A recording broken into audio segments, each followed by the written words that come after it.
very good afternoon to our cherished listeners once again. It's always exciting to come your way every Wednesday with your favorite business development program on Radio Masterclass.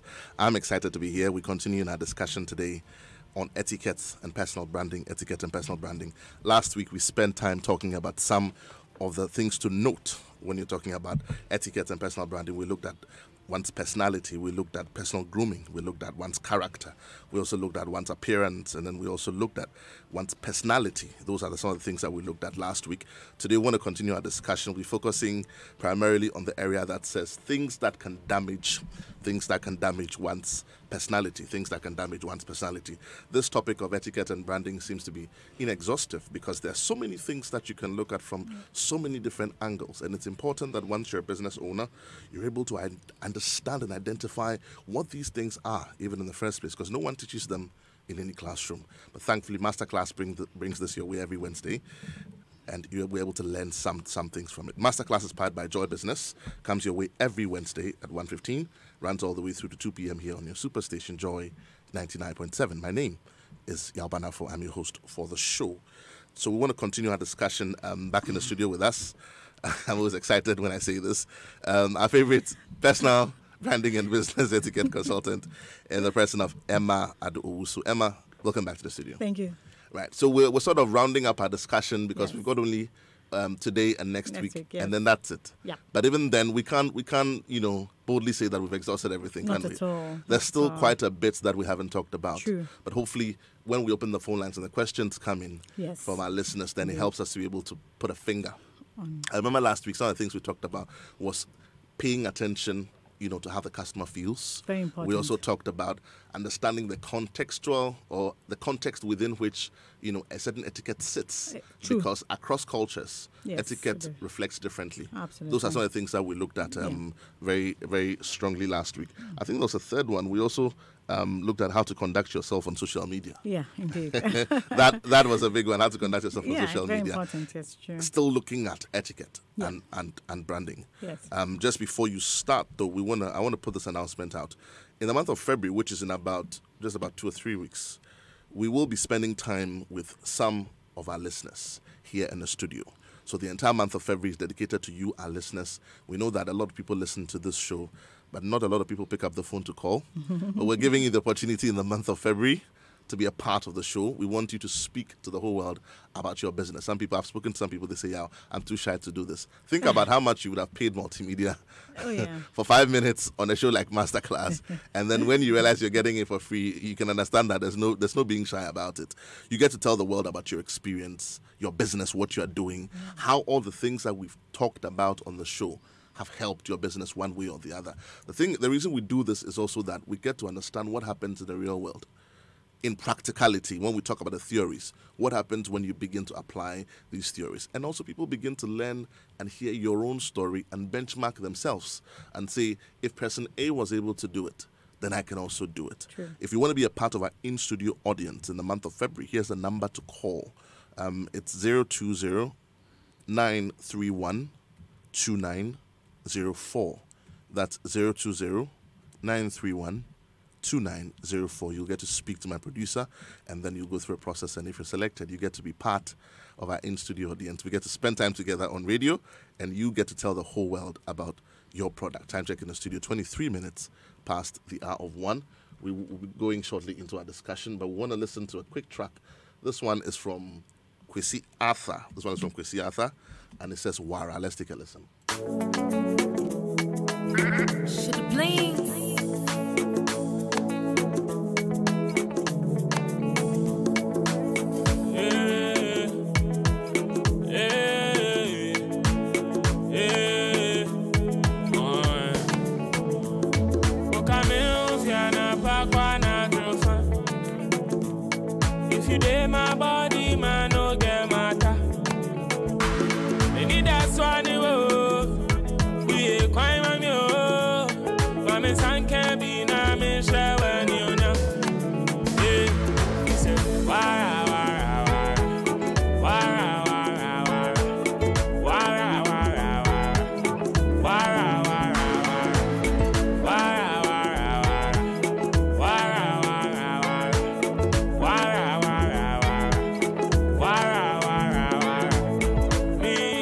fear.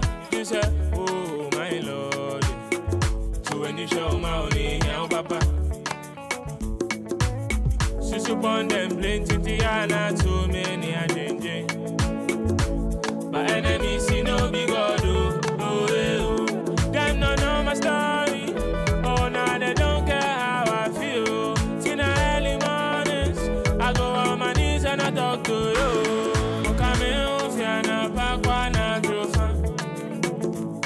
If you dare my body, man, no get matter. They need that swan, we a crime on you. Mama san can be na me share when you know. He said, wara wara wara wara wara wara wara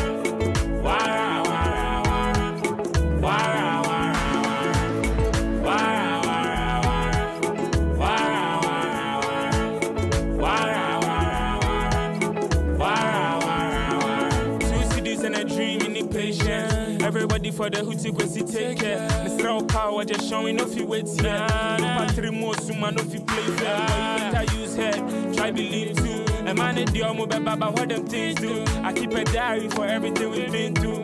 And popping contracts go see ink soon. We go see the rain soon. It go fall. I be trying to correct my wrongs. We go win soon. We go ball. We go train me and you go call.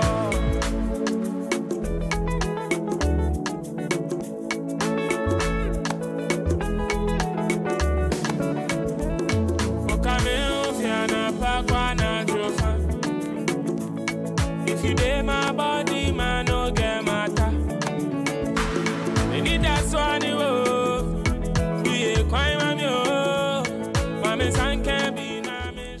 And that was Kwesi Arthur with Wara Wara. Very nice tune there, setting the tone for today's discussion. If you've just tuned in, you're live on your superstation Joy 99.7, and this is Masterclass. So, Emma, you're welcome back to the studio. Thank you. I'm always in a hurry to get everything out of you because we don't get enough time, do we? Oh, There's so much to talk about. Yeah, you can do this 3 days on a roll without a break, Continuously. and now you never end. I always like to ask this because the things we learn here, we want to be able to practicalize in our lives. True. So again, I ask you, this week, what happened this week? What experience did you have with someone in a business setting that was against all that we've been talking about? Personal branding, etiquette, bad representation, reputational risk for their company. What was your experience? Okay, so because the... you don't have to mention the name of the company. owner of the company is my friend, so I'm not going to mention the name. And I use most of me. But the point is that it's a supermarket attached to a filling station. And so my assumption is that they close at 10:30. I'm always doing nice things. I don't know why. So I get there at about 10:15 and I ask the full attendant, because obviously the business is attached to it, what time do you close? And he says, Madam, I don't know. Maybe 10:30, maybe 10 o'clock. And I said, please, I need to know when you close. He said, but the people are there. I said, okay, good. Let me pack and go in. No, Madam, they're mopping the floor. It means they're preparing to close. So even if you go, they won't attend to you. And I said, okay, my young man, tell me exactly when do you close? I don't know. So I went and I packed the car and I walked back. I walked to the grocery shop and I asked them, I said, please, exactly what time do you close and open your business? And they go, okay, we open at 6:30 a.m., we close at 10 p.m. And I said, this is the brand you are building. Can I ask how come your full attendants are not aware of what time your business closes? And they're looking at me, they're like, this madam, where is she coming from? And I asked, okay, so where's your supervisor? Because I thought I should direct my worries to him because he's better placed to make the needed changes. To answer my queries and all that.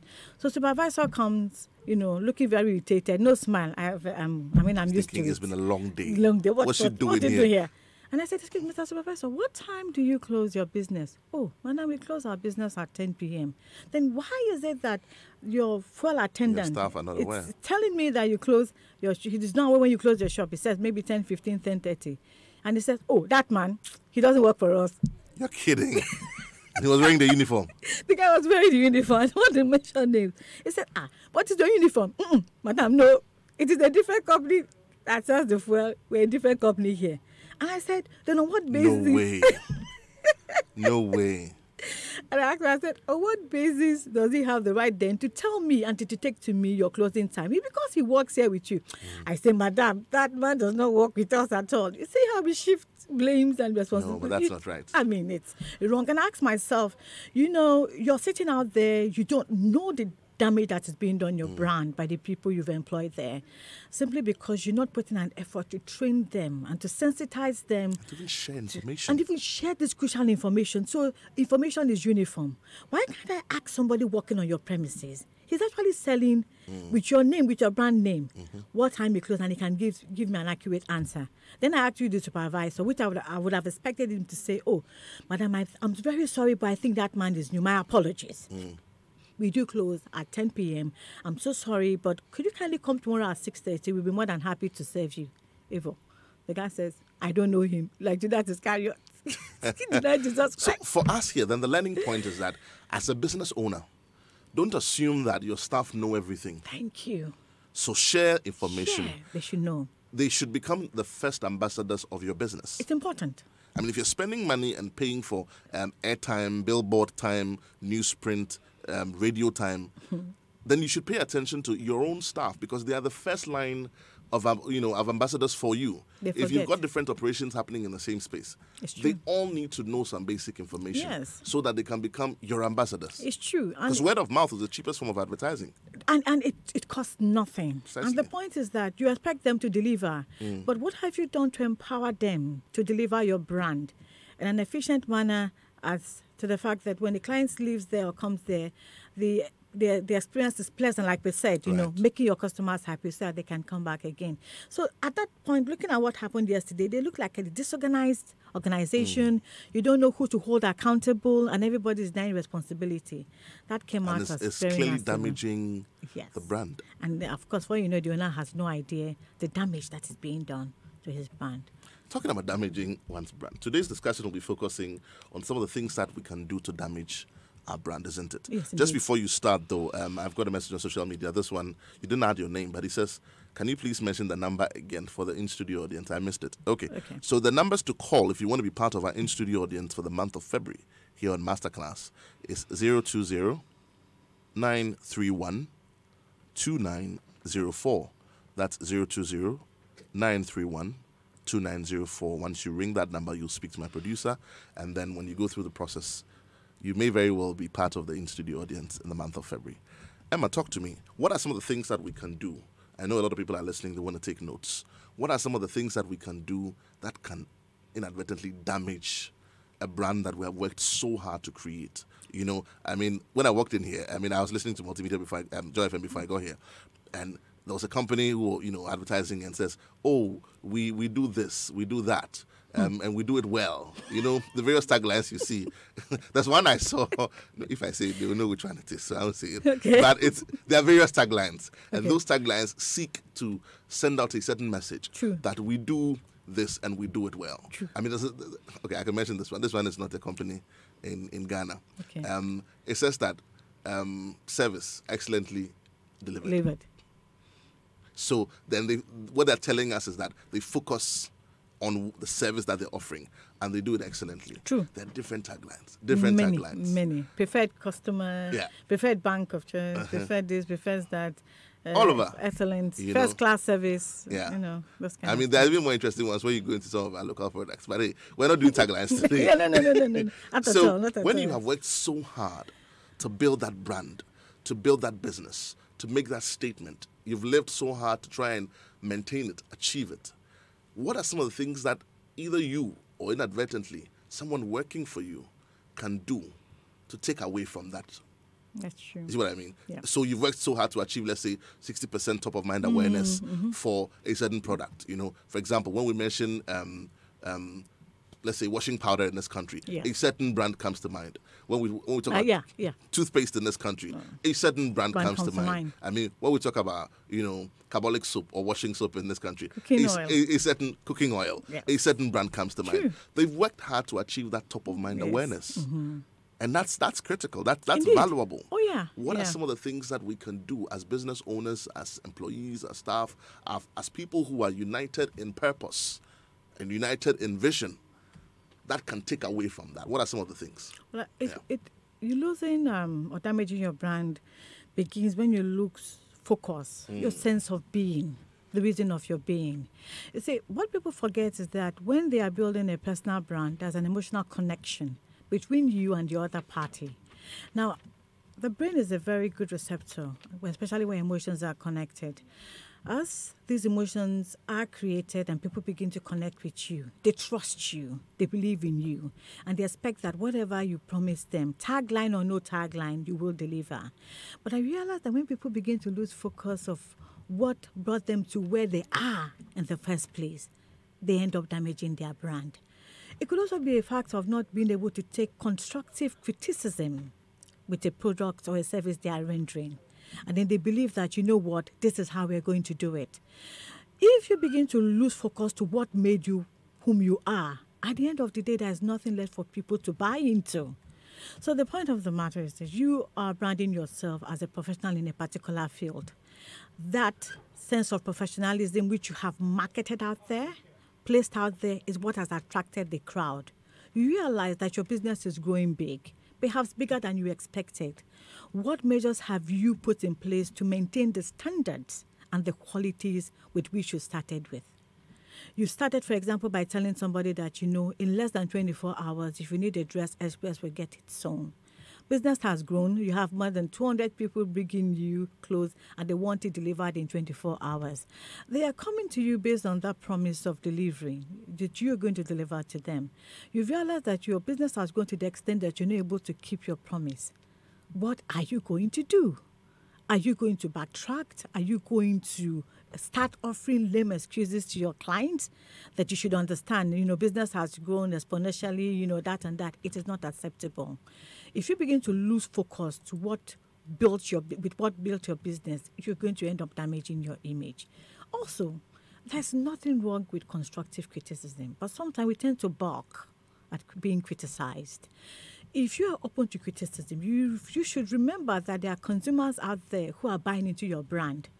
And if the consumer is demanding another facet of your brand or another product which you think you are able to produce, but you think is going to be a bother to you, and you end up giving excuses you're not able to deliver, you're damaging your brand. At the end of the day, we start to question your integrity. You've said it out there that you're there to please me, to make me happy. Excellent service. And I'm asking for a particular service. I'm not going to listen to what excuse you have for not being able to give me that service. I didn't create your tagline for you. I didn't ask you to make that promise to me. And if you know you're not going to deliver, why make it to start with? So when you lose focus to what has built that brand, you're going to end up making a mistake. For example, I remember in those days, there is this particular Kenkey seller that came into our area. Not only was the texture fantastic, the pepper and sauce was something else. So in the morning by 6:30, the queue that is formed out there is unimaginable. We were enjoying it until one day. Oh, gosh. I went to buy the Kenkey. I sent somebody to buy me Kenkey and fish. They brought it back home, and I was furious. And I asked, why didn't you go to the lady to place I sent you? She said, oh, Mommy, I'm coming from there. I said, my friend, do you think I'm silly? I was like that because, when you're hungry, you get very angry. But true to form, it was actually from the client. That place. So I asked myself what has gone wrong. Maybe customers have grown so big, they feel they should dilute the texture of their Kenkey to make it bigger for the market. You ask me, I have no idea. But the point is that the brand has suddenly lost value to me. And honestly, henceforth, I never did business with them. So you have quality, you have excellent service delivery, you have promises you've made to your clients. What has gone wrong? In talking about business growth, as your business grows, you must make provisions to take into account that more people are buying into that brand. You should be able to have the foresight that the more people buy into this brand, these are problems I foresee into the future. It could be with the supply of products. What are you doing to make sure that it's delivered on time to satisfy your clients? What can you do to make sure that anytime the client gets that product, they are happy with it? If that is not done, at the end of the day, you're damaging your brand. We're talking about, for example, getting your focus wrong in terms of social media exposure. Social media can make and unmake you in minutes, what have you. Somebody criticizes you, it's on social media. How do you respond to that criticism? Do you take it in good faith?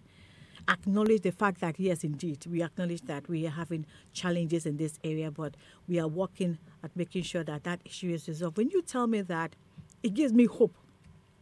But when you start giving me excuses, there's no hope left and there's nothing to hold on to. I will walk on. So those are issues we need to look into. And also talking about even your personal brand as an individual. We mentioned it briefly last week. What do you place on social media? You need to separate your business appearance from your personal life. Do not put the fact that you kissed some guy being at a party on a cheek and place it on social media. It looks like an irresponsible behavior coming from a top flight executive. People do not expect that of you. And they're watching and they're asking yourself, what is going on? Look at your core value. You spoke about excellence. You spoke about seriousness. You spoke about commitment. You spoke about being consistent with a particular aspect of your business. And I go on social media and I see discrepancy. There's a disconnect with your brand. And that affects me. It affects my emotion towards the personal brand that you're projecting out there.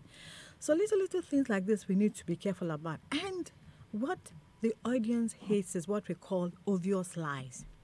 You see, sometimes when we are telling these small fibs, we need to be very careful. We need to get our data right. We need to get our views, our news right. Because once you're telling it out, it's being recorded. It's being put online. And you can't go and deny it. So before you go out there and say something, make sure that you have your facts right and clear.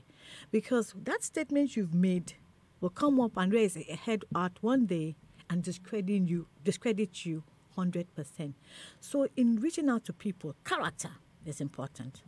Honesty, clarity of purpose, what you want to achieve. Are you achieving it? Are people happy to do business with you? Can they trust you? Is your reputation on the line? These are minute little things we do that we think we can get away with it. And in personal branding, let us make it clear that we don't have white lies and blue lies. All lie is a lie. You sell it once, it damages your brand. It's difficult for people to rebuild that trust. So you know what placed you there. Focus on it. Maintain the brand.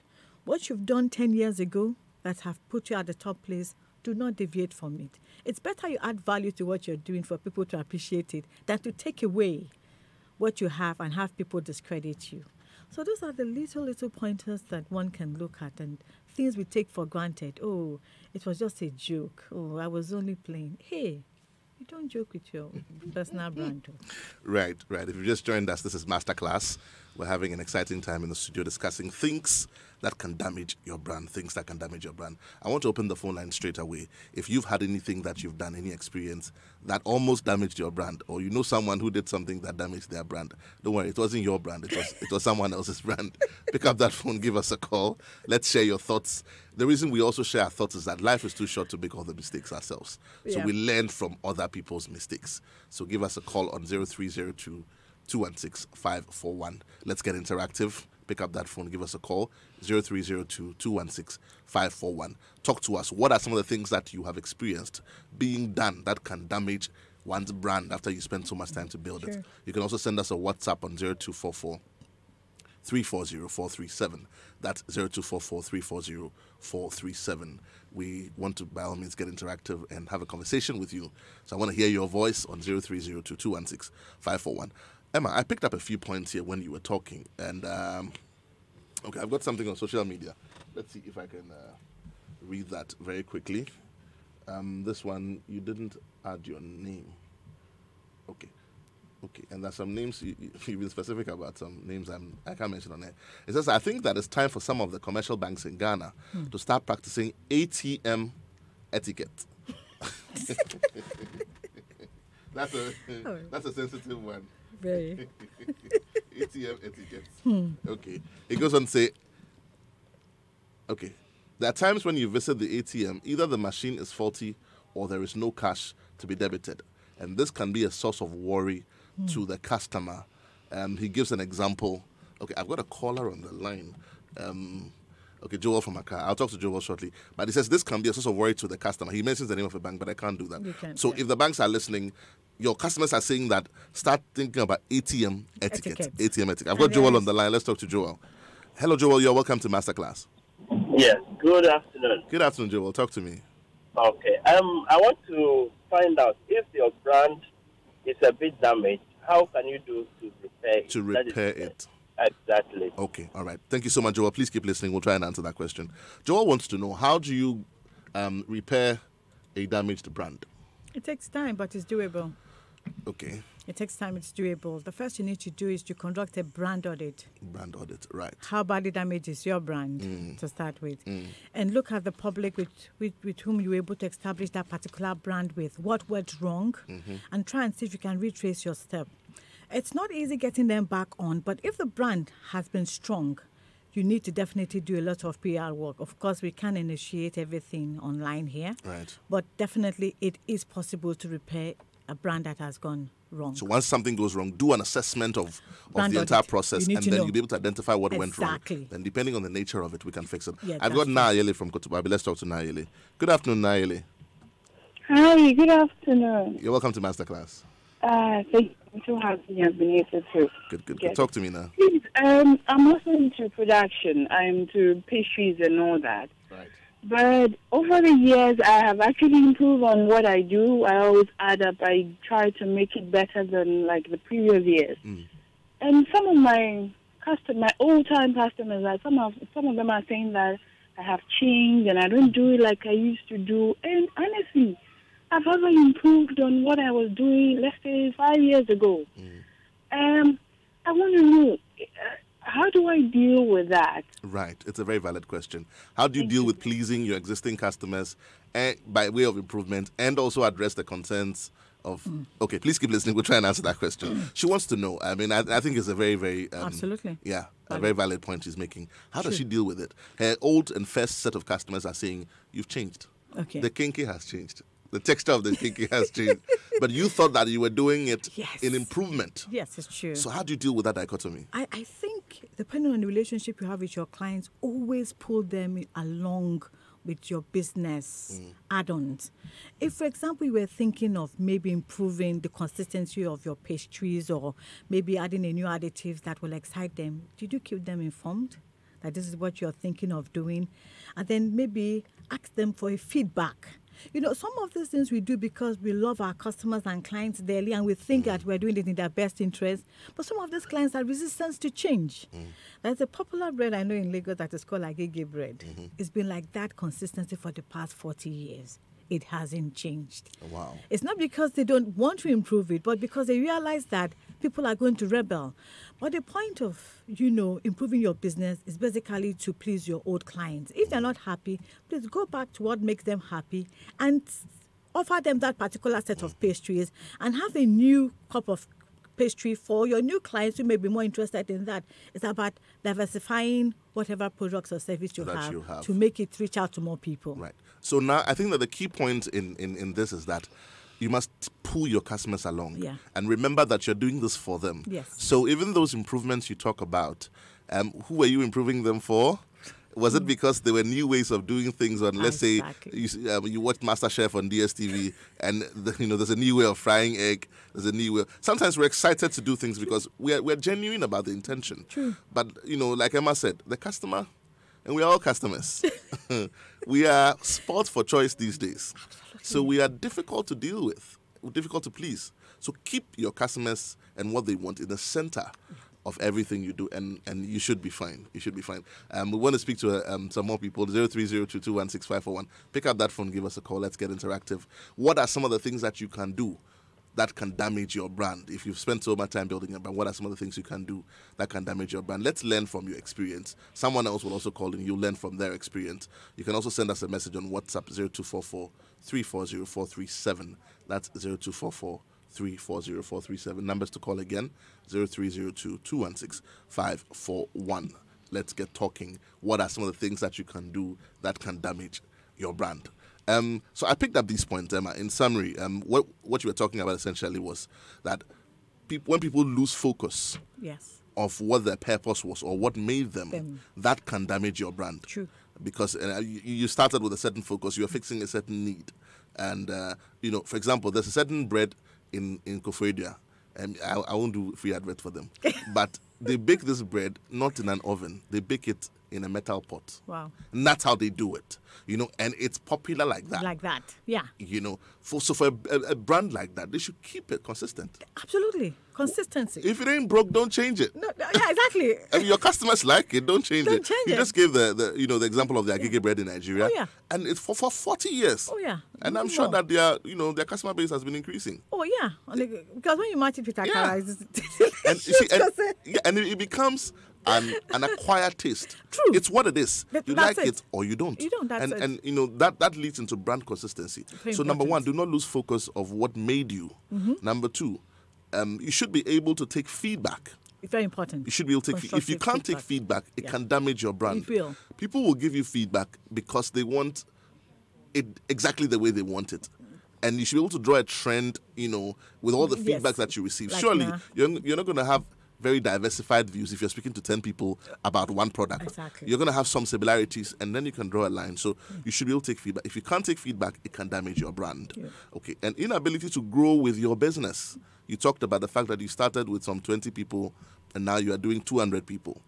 The approach should change to accommodate the change that has taken place. Absolutely. So you used to bake, let's say you used to mix your let's say your cake mix or your dough in a certain small size pot. Yeah. Now you're doing 200 people, and they all want their bread fresh in the morning, and you have like 20 distribution points, and they're all picking up in the morning. Surely you can't be doing it in the same size of pot. Totally. Maybe it's time for you to get an industrial mixer. Exactly. So find out what the new things are and grow along with your business. Very true. Maybe it's your distribution channels. That can happen. It's water you're doing. You need to increase your distribution. You Yes. don't put all the water in one track, No. and then it breaks down in the middle of the day, and some people are not getting the water, like some water companies. I'm not going to Not mention. to mention names. Okay, there should also be brand consistency. Brand consistency. I've got something on social media. Let me take that before I continue. This one, I don't think you added your name to this. Also, it says Nana.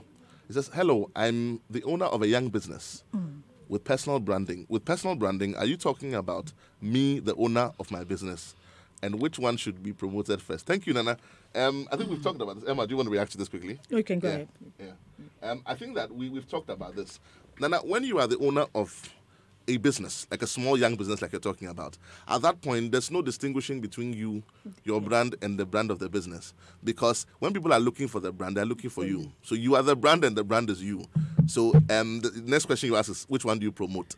It's your business which is key, right? So you're promoting the business brand. So become the brand of your business. True. Free.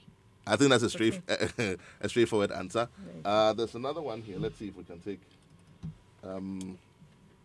Okay, this one. Okay, your name is Jay from Mataheko. Jay says, I really love this program. All works stops in the premises of American-made motors. For listening of this program. Kudos. Okay, Jay, thank you so much. But Jay, here's what I want you to do for me. I want you to call this number, 020-931-2904. That's 020-931-2904. What's going to happen is that you'll speak to my producer. In the month of February, we're spending time in the studio with some of our listeners who have been faithful to us. So call that number, you'll speak to my producer, and then just maybe we'll get to sit across each other in the month of February on one of the shows, and you can tell the whole world about your business and what your experience has been. Right.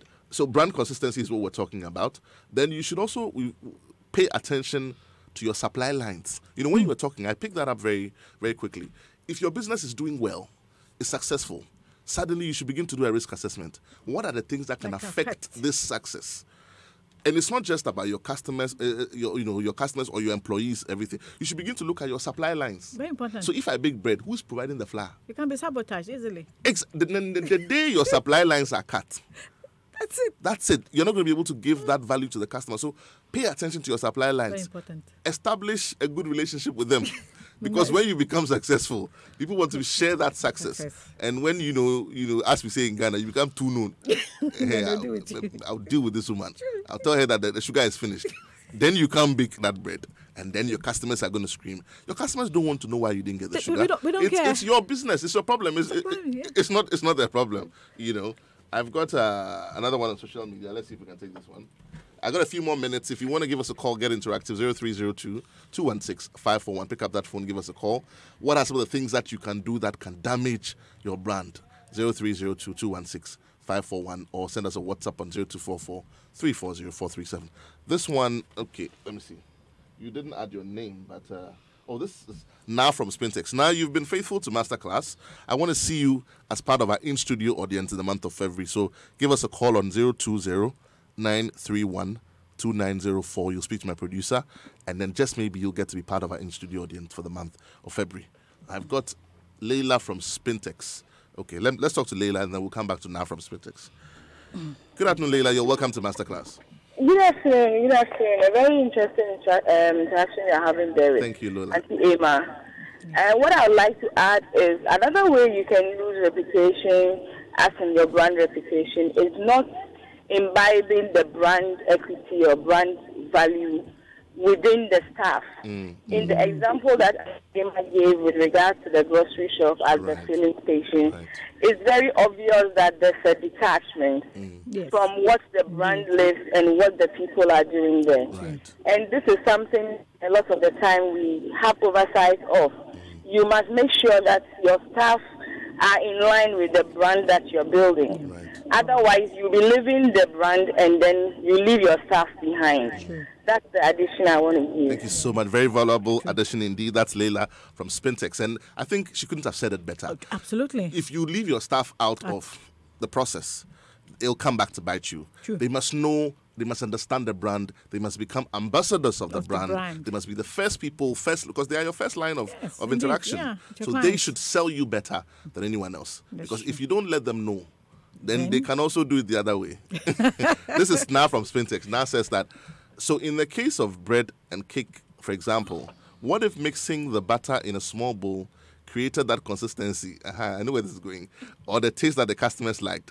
Since you've now gotten so many more clients and it's not feasible to deliver higher amounts using the same manual mixing bowl, but a large-scale automatic mixer, what do you do? Which do you sacrifice? Efficiency or taste? Now, this is your question there. It's a full question for a debate. But we'll try in a few minutes. Gosh, see how time flies. Now wants to know, which do you sacrifice? You know what? Just before I got here, I was reading about a company that has hand-manufactured bicycles for the past 156 years. Like tailor-made suits. Handmade. So why don't you get more employees to help you out with that process? If you feel that it is the hand whisking that makes the cake special, for crying out loud, get one or two people to assist you with your hand. Of course, talking about automated delivery of services or manufacturing of products, the company had options. But have we asked ourselves, how come they have hand-manufactured bicycles for such a long time, over 100 years, and they have a big market? They have such a backlog of demand that they're not even able to deliver. So look at what your customers need and not say that, okay, this will make me make more money. Because at the end of the day, you're selling it to your customers. And if your customers whom you expect to make more money from says we don't like it, I mean, that's it. Now, here's what I'll just add very quickly. Do not sacrifice quantity on the altar of quality. Voila. Okay? So do not say that because, you want to increase the number of people who can have access to your product. Your focus should be that I want to keep consistency. If it's the taste, keep that consistency. But what we're saying is that becomes a precondition to any improvement you bring. So if you're going to bring automation to your process, you must still achieve that taste. And that is why companies like Diageo, when I say Diageo, they have mechanical engineers and chemical engineers who taste the mixture. When you drink, I don't want to mention the name, some beverages in this country, don't assume that everything that's produced is what comes onto the market. They taste it. Sometimes they dispose of large quantities of product because they didn't achieve the taste. So do not sacrifice quantity on the altar of quality. Time has really gone there. Okay, Emma, what's the takeout for today? And I'm sure we'll continue this discussion next week, by all means. It's an exciting one. But what's the takeout for today? I've got 30 seconds. So the point is that we've identified what can damage your brand, losing focus, not being consistent with the products you've placed out there, not communicating any new development, not working together with your clients, and not being open to constructive criticism. These can damage your brand. I've got one here. Let me try and see if I can read it quickly. It says, I had a terrible experience, you didn't add your name, with a popular watch brand at East Legon. I haven't forgiven them. My boyfriend bought a watch from them for me. A day after the purchase, the watch wasn't working. I reported to them and they promised to get it fixed for me. I sent the watch back in case for them to be able to fix it. They gave me a time to pick up. I went on a set date. I never got my watch. The lady at the front desk had no clue of what I wanted. Ooh. I later got my watch a week after in plain white rubber. I asked of the case in which the watch came, and they had no idea where it was. My boyfriend apologized for what I went through, but I just lost interest in them. That's it. I have not put the watch on even after repairs because it still won't work. Okay, these are some of the comments. Next week, by all means, we want to be able to continue this discussion. Thank you so much for taking time out to listen. This has been Masterclass right here on your Superstation. Next week, we come your way, same time, 1:15. Do make a date. Thank you for listening. The Masterclass is in session, and you can interact with us via Facebook at Joy Business or at Joy 99.7 FM. And if you tweet, the handle is at Joy99.